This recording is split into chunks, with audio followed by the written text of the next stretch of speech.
Olá, senhoras e senhores, estamos de volta para darmos continuidade à resolução de questões que envolvem a geopolítica, os conflitos independentes, a Irlanda do Norte, a Catalunha, Caxemira, a região do Oriente Médio. Então temos conflitos de grande importância para a sua prova, para o seu certame. E a aula de hoje visa muito mais do que apenas fornecer o gabarito ao momento de otimizar, potencializar os seus estudos a partir de algumas questões como pano de fundo para a realização de uma bela revisão. Questões tais como esta, que diz o seguinte: palavras de ordem, símbolos, propaganda, atos públicos, vandalismo e violência são atualmente manifestações de hostilidade frequentes contra estrangeiros na Europa. Gente, isso aqui é o que nós chamamos de xenofobia. Aversão ao estrangeiro. Os países onde mais intensamente têm ocorrido conflitos são a Alemanha, França, Inglaterra, Bélgica e Suíça. Sobre o fenômeno social enfocado pelo texto, é válido afirmar que se trata de conflitos civis e militares relacionados a formas históricas de exploração dos países chamados Terceiro Mundo. Você acha que é um conflito civil e militar? Não, gente. É um conflito que tem características sociais e econômicas. Seja porque não há o desejo pela miscigenação cultural e principalmente devido à diminuição de postos de trabalho que são ocupados por esses estrangeiros. Então não pode ser a letra A. Letra B. Pensa comigo. Ligados ao nacionalismo. Talvez o nacionalismo exagerado, o ufanismo, ao racismo, à xenofobia no contexto globalizado. Lembra a globalização, a integração de mercados, a homogeneização cultural, a disseminação informacional? Apesar dessas características da globalização, a globalização tem aspectos extremamente controversos. O abismo social. Ricos, extremamente ricos e pobres, extremamente pobres. Apesar dessa integração proposta pela globalização, muitas vezes essa é alvo de segregação social, seja através do racismo, seja por meio da xenofobia. Então, no contexto globalizado das grandes migrações internacionais, essa é a resposta, letra B. Entre imigrantes das diversas nacionalidades que invadem a Europa, atualmente na disputa por empregos e por melhores condições de vida. Então, o conflito entre imigrantes das diversas nacionalidades, não, gente, entre esse imigrante e os nacionais. Então, por isso que não pode ser a letra C. Culturais, principalmente causados por conflito armado entre católicos e protestantes. Aqui seria uma questão religiosa que remete à região da Irlanda do Norte. Se você preferir, você vai chamar de Ulster. Irlanda do Norte ou Ulster. Então não pode ser a letra D também não. Étnicos e sociais, decorrentes da dificuldade de desenvolvimento dos países europeus. Gente, se fosse de países emergentes, de países do terceiro mundo, tudo bem, como colocou ali a letra A, mas dificuldade de desenvolvimento de países europeus em continuar a sua industrialização nos setores tecnológicos de ponta. São esses países europeus que são os norteadores deste processo. Então, realmente, letra B. Questão 7. Até o final da década de 80, existiam na África 13 conflitos regionais. Angola, Etiópia, Libéria, Sudão, Chad, entre outros. Um ano depois, esse número diminuiu para 6, diante dos altos custos de sua manutenção. Com o relaxamento das tensões Estados Unidos e União Soviética, os países africanos também deixaram de ser o desencalhe de armas convencionais dos dois países. Entre os anos de 1984 e 87, as despesas militares diminuíram de 5,2% do produto nacional bruto acumulado dos países em conflito para cerca de 4,3%. O cenário que resulta é desolador. Destruição econômica e destruição social, com a disseminação da fome e da epidemia da AIDS. Gente, vamos lembrar o seguinte. A África, e não apenas a África, a Ásia, fruto do imperialismo afro-asiático. Vamos lembrar da primeira Revolução Industrial. Quando? Final do século XVIII. Os países europeus, claro, com o pioneirismo inglês, produziam, mas não tinham duas preocupações que são basilares. Primeira preocupação, vai ter matéria-prima para todo mundo? Segunda preocupação, vai ter mercado consumidor? Começa a faltar matéria-prima, começa a faltar mercado consumidor. Resultado dessa brincadeira, o imperialismo afroasiático. A superioridade bélica dos países europeus levam a subjugarem os países africanos e asiáticos em busca de matéria-prima e do embrião do futuro mercado consumidor. Resultado, dois países se acham prejudicados no processo de partilha. Alemanha, Itália, culminando na Primeira Guerra Mundial. De um lado, a Tríplice Aliança, e outro lado, a Tríplice Entente, com a vitória da última, e o estabelecimento e o sentimento de revanchismo por parte da Alemanha. Acontece a crise de 29, a Grande Depressão, esse revanchismo ganha um campo fértil a partir de discursos nacionalistas, culminando na Segunda Guerra Mundial entre os anos de 1939 a 1945. Uma tática utilizada pelos países europeus para facilmente dominar a África e a Ásia foi as fronteiras artificiais. Tribos rivais lado a lado. Violência entre essas tribos, desgaste e, obviamente, com a superioridade bélica dos europeus, uma fácil dominação. Mesmo após um processo de descolonização, não houve o fim dessas fronteiras artificiais. E hoje, o continente africano é marcado pela fome, ele é marcado por epidemias, ele é marcado por disparidades socioeconômicas, inclusive com ditaduras que perduram há décadas no poder. Então a questão diz, os conflitos existentes na África, juntamente com a fome e as epidemias, são elementos que constituem o triste cenário deste continente.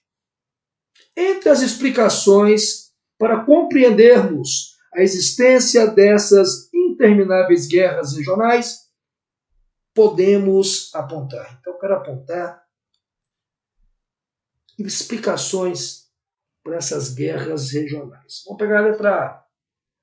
A atual disputa pelo potencial mercado de alimentos impulsiona as grandes potências africanas a investirem maciçamente na produção e venda de armamento. Gente, hoje, o problema da África está atrelado à fome.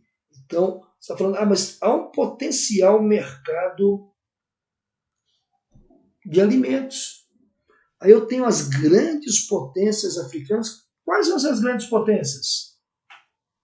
Estão investindo na produção e venda de armas. Eles compram armas. Isso acaba estimulando os conflitos tribais. Então não está certo, não. Está errado a letra A. O continente africano exerce importante papel estratégico nas relações políticas ideológicas entre os países que compõem os blocos econômicos mundiais. Gente, os continentes africano e asiático não têm uma grande influência no cenário econômico internacional. Então está fora a letra B. Os conflitos ocorrem por conta de interesses de diversas tribos em constituir um espaço comum africano para agregar as diversas comunidades. Gente, pelo contrário, eles não querem agregar as diversas comunidades. O fato de estar lado a lado, devido às fronteiras artificiais promovidas pelo processo de colonização europeu, que acaba sendo um elemento extremamente marcante na violência nesta região. As atuais fronteiras artificiais foram traçadas pelos colonizadores europeus sem respeitar a antiga organização tribal e a distribuição geográfica das etnias do continente, mesmo depois do processo de descolonização. Ok? Então, resposta letra D. Vou marcar aqui, né? Por que não pode ser? As comunidades étnicas optaram por entrar em conflitos armados, estimulados pela inserção do capitalismo neoliberal e principalmente por conta dos diversos produtos industrializados diversos, né? Disponíveis nos mercados africanos? Não. Então a resposta letra D. Vamos para a questão 8.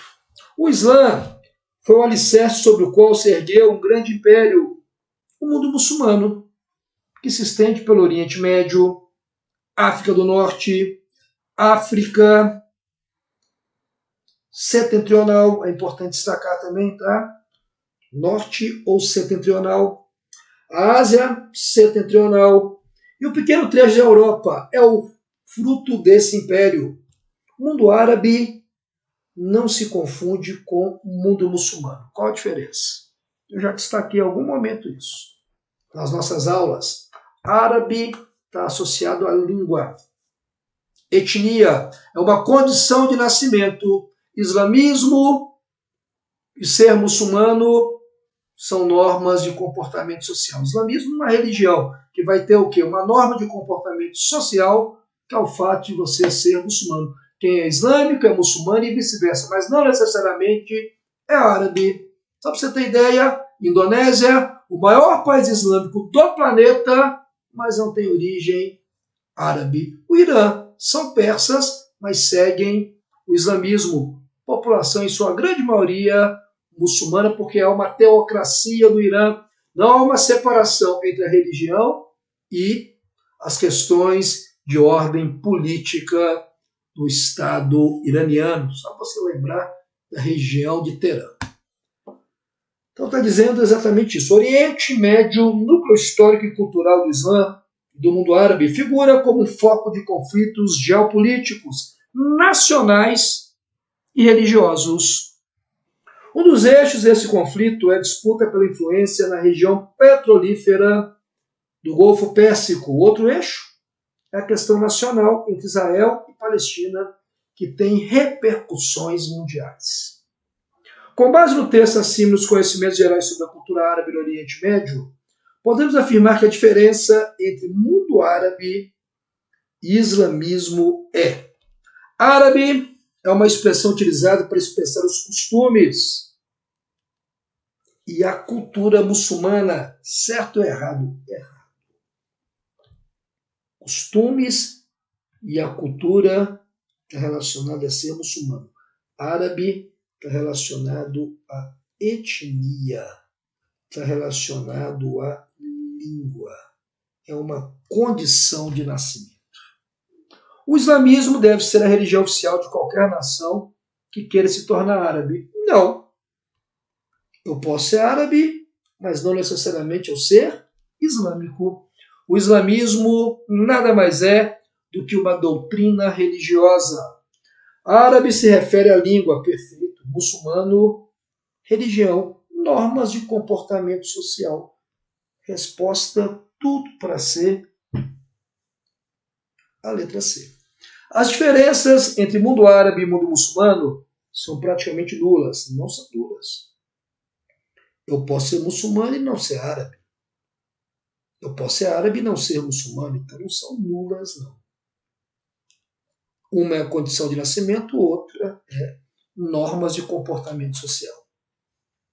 Árabe é o nome da região geográfica que habitam os povos islâmicos. Gente, eu posso dizer que eu tenho ali povos islâmicos na região da Palestina. Então, resposta letra C. Vamos para o número 9. A questão religiosa é um dos fatores que fundaram as zonas de instabilidade no Oriente Médio. A cidade de Jerusalém é considerada sagrada para 3 diferentes religiões. São as 3 religiões monoteístas do mundo. Quais são as 3? Diz aí, olha para mim. O islamismo, cristianismo e judaísmo. Qual que é o livro sagrado do Islã? O Alcorão. E o livro sagrado do judaísmo? Torá. E do cristianismo? Bíblia. Segundo o Alcorão, como é que vai ser a salvação? O indivíduo vai de encontro ao Salvador. E no cristianismo, gente? O Salvador, ele virá ao encontro dos indivíduos. E no judaísmo? Ele já está entre nós ou ele nascerá. Então, basicamente, elas têm a mesma coluna vertebral.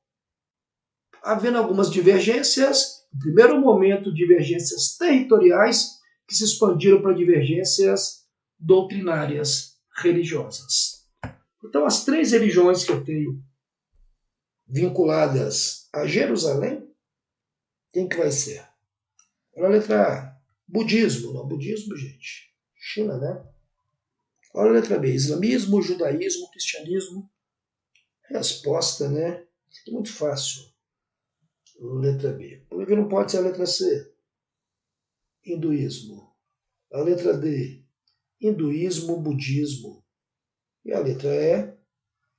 Hinduísmo. Então, islamismo, judaísmo e cristianismo. Vamos para a questão de número 10, que diz o seguinte. A partilha da Palestina. A Palestina é uma região onde vivem palestinos, árabes. Está completando 60 anos. Tendo em vista a partilha e seus impactos, a base para a criação do Estado de Israel. Gente, quem que é responsável pela criação do Estado de Israel? Quem que é responsável? Pensa para mim. A ONU, gente. A ONU. A ONU foi criada por meio do Tratado de São Francisco, em substituição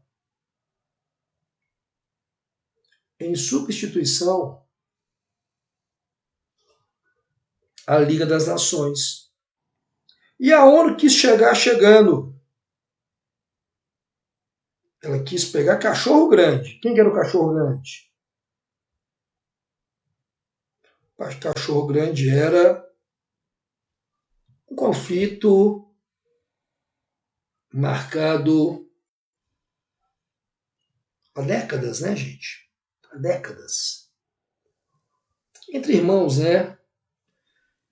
E aí a ONU propõe, no ano de 1947, por meio da resolução, se não me engano, a resolução 181, a criação de um Estado israelense, criar Israel e criar também quem? O Estado da Palestina. Os palestinos não vão aceitar. A divisão seria mais ou menos, tá?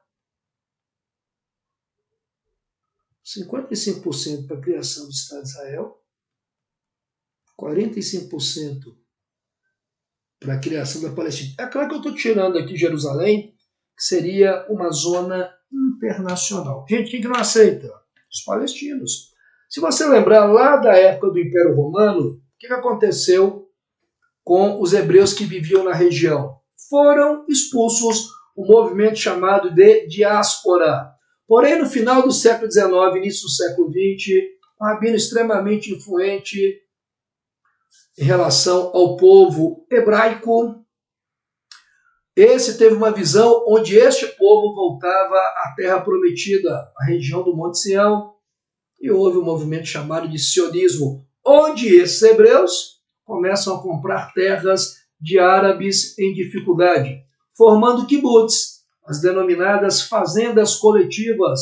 A proximidade e o aumento substancial da população de hebreus na região foi um elemento que favoreceu a criação do Estado de Israel a partir do plano de partilha do ano de 1947. É claro que os Estados Unidos, que tem uma grande força na ONU, na Organização das Nações Unidas, o seu processo de consolidação como Estado, recebeu um grande número de hebreus a partir do movimento da diáspora. Então, esta região que no passado foi ocupada pelos hebreus, após décadas, começa a ser ocupada pelos palestinos, que vão perder grande parte do território. Digo mais, uma parte que corresponde a terras extremamente férteis. Isso vai acabar culminando, entre outros conflitos, vamos lembrar?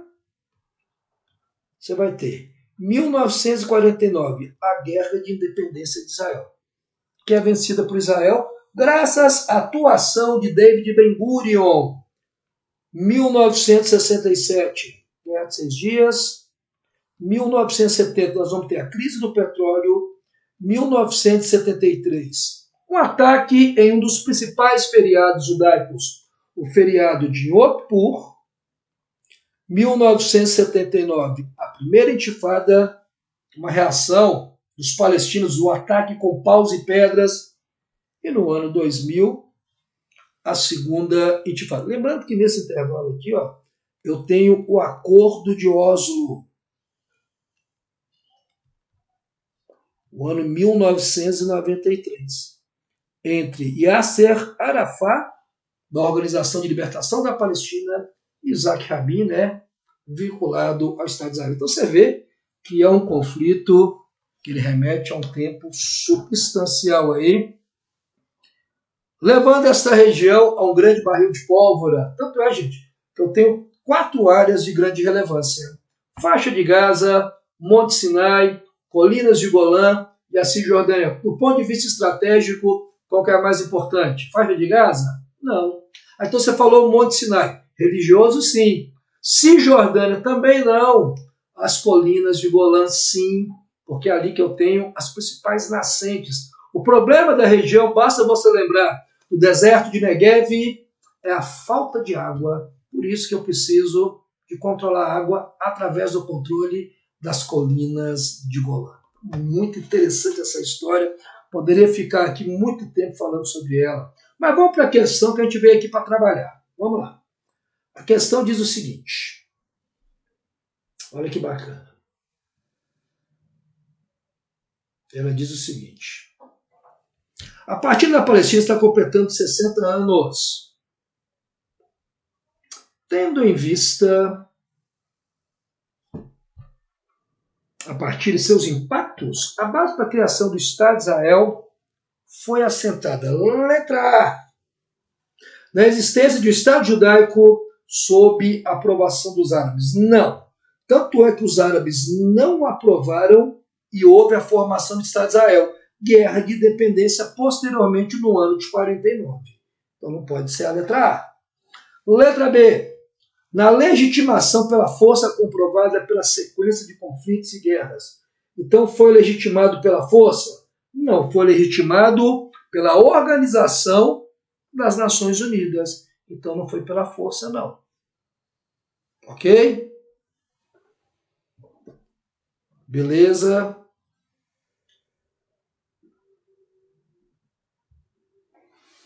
Na possibilidade de existência de uma maioria judaica no território. Por isso que eu formo o Estado de Israel. Resposta, sem sombra de dúvida, letra C.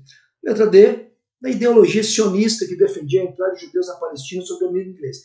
Não, o sionismo ele prega a volta à terra prometida. Então, resposta, letra C. Questão de número 11. O grupo separatista basco ETA, Eucastita Ascatasuna, Pátria Basca e Liberdade, anunciou nesta segunda-feira um cessar-fogo permanente, geral e verificável em um em um comunicado enviado ao jornal Gara, habitual canal de comunicação da organização. O grupo, porém, não informou se concordará em entregar suas armas, uma das principais exigências do governo espanhol. O ETA decidiu declarar um cessar-fogo permanente de caráter geral que poderá ser verificado pela comunidade internacional. Diz o comunicado: este é o compromisso firme do ETA com um processo de solução definitivo e com o final do confronto armado, acrescenta a nota publicada em inglês, espanhol e euskera. O ETA integra o movimento separatista da Espanha que luta pela independência de qual região? Me diga aí, da Catalunha. A Catalunha também fica ali na fronteira entre a Espanha e a França. É na formação do País Basco, né? Lembrando que o País Basco será formado, caso ocorra, na parte da Espanha, pela região da Biscaia, Guipúzcoa, Álava e Navarra. E na parte francesa, Labor, Soleil e Baixa Navarra. Então seria a formação ali de um país, né, devido à autodeterminação dos povos, uma vez que eles não se identificam em hábitos, crenças, valores, costumes, nem com a Espanha, nem com a França. Então a resposta, letra C, né? Vai acontecer porque você acaba estimulando a Galícia, Navarra, você vai estimular também a Catalunha a conseguir sua autonomia. E a Catalunha é um problema, porque a Catalunha, gente, tem 19% do PIB da Espanha. Você lembra o que é o PIB? É o Produto Interno Bruto, a riqueza produzida por uma região no intervalo de um ano. Então, PIB está relacionado à Catalunha, onde se encontra uma das grandes equipes do futebol mundial, estou me referindo, obviamente, ao Barcelona. Muita atenção aí, hein? Questão de número 12, estou chegando ao final. Diz o seguinte: em meio a uma de suas piores crises econômicas, o Bloco Europeu vê reacender ideias separatistas em países importantes. Na Espanha, essas lutas, a Espanha é uma colcha de retalhos. Em algumas regiões ocorrem há décadas, mas se intensificaram diante da crise que afeta o país duramente. Das 17 comunidades espanholas, 4 mantêm aspirações separatistas. Vamos ver quais são as 4. Eu sei que bascos e Catalunha entram. Então tem que entrar os bascos. Aqui tem basco, mas não tem Catalunha. Então já está fora. Tem basco aqui, mas não tem Catalunha. Está fora. Tem Catalunha aqui, mas não tem basco. Bora. Tem Catalunha, mas não tem basco. Vai embora. Aqui tem basco e tem Catalunha. Tem Galiza e tem a região de Navarra. Você vê que é uma questão muito bem feita, porque você pega os dois principais movimentos separatistas, se você lembra da Catalunha e bascos na fronteira da Espanha e da França, você já mata a questão. Resposta, letra E. A respeito das características que diferenciam a América Latina e a América Anglo-Saxônica, lembrando que o termo América Latina é um critério cultural, assim como a América Anglo-Saxônica. Avalie as proposições abaixo. Vamos embora. A América Anglo-Saxônica, inglesa, né? Além de ter tido um passado colonial diferente dos países da América Latina, porque foram colônias de povoamento e não colônias de exploração, possui inglês como língua oficial, certo ou errado, verdadeiro, tá? Lembrando que o México, apesar de estar, do ponto de vista cartográfico, na América do Norte, não faz parte da América Anglo-Saxônica. Então, esse está verdadeiro. Se está verdadeiro, não pode ser a E e não pode ser a letra C. A maior parte dos países latino-americanos teve, no período colonial, suas economias destinadas ao abastecimento da metrópole. Sim, a colônia era uma economia complementar à sua metrópole. Característica comum em colônias de exploração. Perfeito. Verdadeiro. Se a 2 está verdadeira, quem vai embora? Aqui já tinha ido embora também a letra B. Ó. Tinha ido embora. Então é 1, 2 e 3 ou todas. Então eu sei que a 3 está... pode ser, né? Vamos ver a 3. Os países da América Latina possuem um passado comum. A maior parte de seus países foi colônia de exploração dos países europeus. Espanha, Portugal e França. Verdadeiro também. Quem vai definir agora é a 4. Ao avaliar o passado dos países da América anglo-saxônica da América Latina, torna-se difícil compreender como países com períodos e história de colonização tão semelhantes não tem nada de semelhante. Uma foi colônia de exploração e a outra foi colônia de povoamento. Tem hoje um panorama social e econômico tão distinto, porque foram colônias, uma de exploração e a outra de povoamento. Então a resposta 1, 2 e 3 verdadeiras, resposta letra A. Então é isso, meu querido, minha querida. Mais uma vez quero agradecer pela participação, desejar que você consiga, no menor prazo possível, a sua aprovação, e para isso conte comigo, professor Júlio Santos. E não esqueça, ele muda vidas com o Gran Cursos Online. Abraços, beijo no teu coração, nos encontramos, se assim for necessário, em uma próxima oportunidade. Abraços, um beijo apertado e até lá.